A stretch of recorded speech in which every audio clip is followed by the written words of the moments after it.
Bonjour à tous, Tom Duquesnoy. Avec le boxeur.fr, on s'est lancé dans une série de tutoriels. Aujourd'hui, on va analyser le front kick de différentes manières.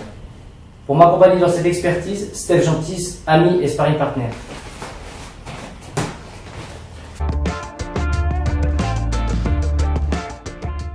Je vais démarrer par ce qu'on appelle le tip en Muay Thai pur. Dans cette idée, encore une fois, je vais me retrouver en gaucher, que je sois droitier, je vais changer de garde pour me retrouver en gaucher pour le coup. L'idée va être que je suis dans une phase, encore une fois, ascendante vers l'avant. L'idée va être de le gêner avec mon jab, le faire monter les mains avec une espèce de crochet. Plus que de l'efficacité, ça va être vraiment le gêner et le masquer pour lui faire lever ses coudes. Et à partir de là, aller placer le type au foie. Okay, donc avec cette partie-là. 1 et 2. Okay. L'idée d'avoir le foie pour faire plier tout simplement l'adversaire. Je suis ici, face dominante, je fais lever les mains, hop, et je place le coude. Hop.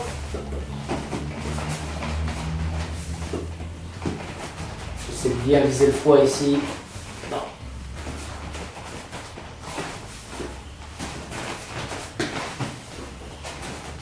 Donc l'idée pour le type, c'est plus qu'un coup de pied efficace, ça va être plutôt une pointe qui va aller essayer de chercher et nous faire couper le souffle ou nous faire plier sur le côté au foie. Plus qu'un gros front kick efficace, où je vais devoir me projeter vers l'avant, donc il va y avoir forcément un déséquilibre vers l'avant. L'idée sera plutôt de rester très bien sur mes appuis, gêner l'adversaire, et quand je vois l'ouverture, j'envoie. Mais je reviens limite à la place de départ. Il n'y a pas, comme au gros front kick, il n'y a pas un engagement total.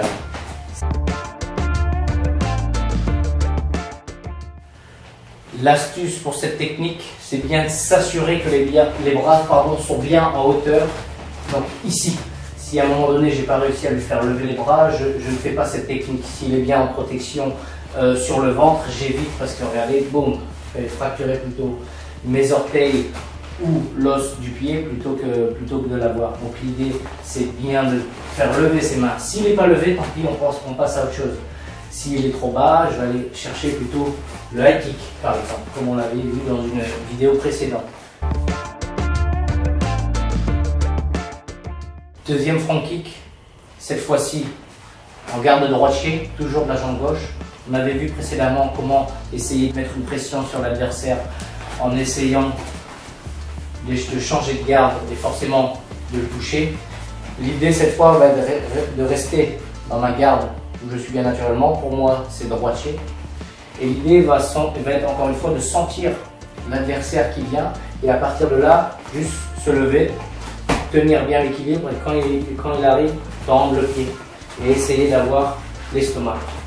Donc l'idée cette fois, ça va être plutôt essayer de garder le centre du ring ou du moins éviter que l'adversaire ne le prenne.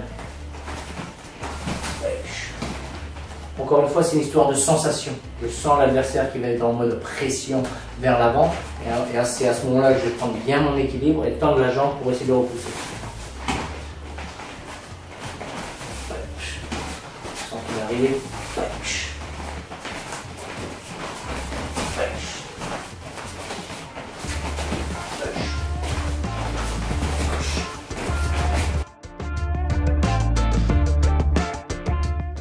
Point important pour cette technique, ça ne va pas être une technique de destruction, mais plutôt de défense. Donc l'idée ne va pas être d'envoyer toute la puissance vers l'avant, mais plutôt du coup de contrôler et d'envoyer le coup de pied dans le bon timing quand l'adversaire arrive, de façon à le gêner.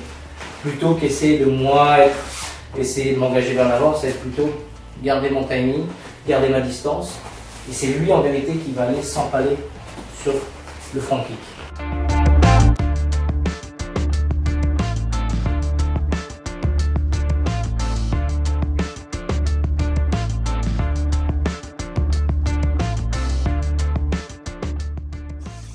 Si vous avez aimé ce tuto, pensez à liker et à partager. En attendant, je vous dis bon entraînement et à bientôt.